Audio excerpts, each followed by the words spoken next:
Cinema കണ്ടു കാണുമല്ലേ, അതായത് ലൂസിഫറിന്റെ 2 എമ്പുരാൻ. അതിനെപ്പറ്റി ഇപ്പൊ നിറയെ ചർച്ചയും കാര്യങ്ങളും നടക്കുന്നുണ്ട്. അതായത് പടം ഇതേപോലെയാണ്, ഇതേപോലെ സംഘികളും പാർട്ടികളും അങ്ങനെയൊക്കെ പറഞ്ഞുകൊണ്ട് അടുത്ത് നാടിനെതിരായിട്ടാണ്, അങ്ങനെ ഇങ്ങനെ കുറേ സംഭവങ്ങൾ. ഞാൻ നോക്കിയപ്പോൾ ഇൻസ്റ്റയും തുറക്കാൻ പാടില്ല, FBയും തുറക്കാൻ പാടില്ല, യൂട്യൂബും തുറക്കാൻ പാടില്ല, എല്ലായിടത്തും ഇതിനെ പറ്റിയാണ് ചർച്ച. ഇതേപോലെ ഒരു ഇഷ്യൂ ഇതിനു മുമ്പ് വന്നിരുന്നു മിർസൽ സിനിമയ്ക്ക് വിജയുടെ. അപ്പോൾ അതും ഇതേപോലെ ചെറിയ ഇഷ്യൂ ആയി, പക്ഷെ അത് ഇത്ര വലുതായില്ല. അതിനു മുമ്പേ അത് ഇതായിപ്പോയി.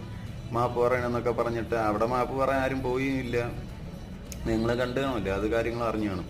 അപ്പൊ ഇതിൽ വന്നിട്ട് മാപ്പ് പറയാൻ എനിക്കൊരു ആ പടത്തിൽ ഒരു ഇതുമില്ല. ആ പടം ഒന്ന് സത്യം മാത്രമേ പുറത്ത് പറഞ്ഞിട്ടുള്ളൂ. അതായത് മനുഷ്യരെ ഊറ്റി തിന്നണ രാഷ്ട്രീയക്കാരെന്നും പറയാം, എന്താണെങ്കിലും പറയാം, മനുഷ്യരെ ഊറ്റി തിന്നണ. പണ്ട് ജാതിയായിരുന്നു, ഇപ്പൊ നിറയെ ബുദ്ധിയില്ലാത്തമാർക്ക് മനസ്സിലാവാത്തതാണ്. ജാതിയെ മാറ്റി മതമാക്കി, ഇത്രയേ ഉള്ളൂ വ്യത്യാസം. ഇത് അറിഞ്ഞുകൂടാതെ ചുമ്മാ അടിയുണ്ടാക്കി തിരിയണം നാണം കിട്ട ജന്മങ്ങൾ.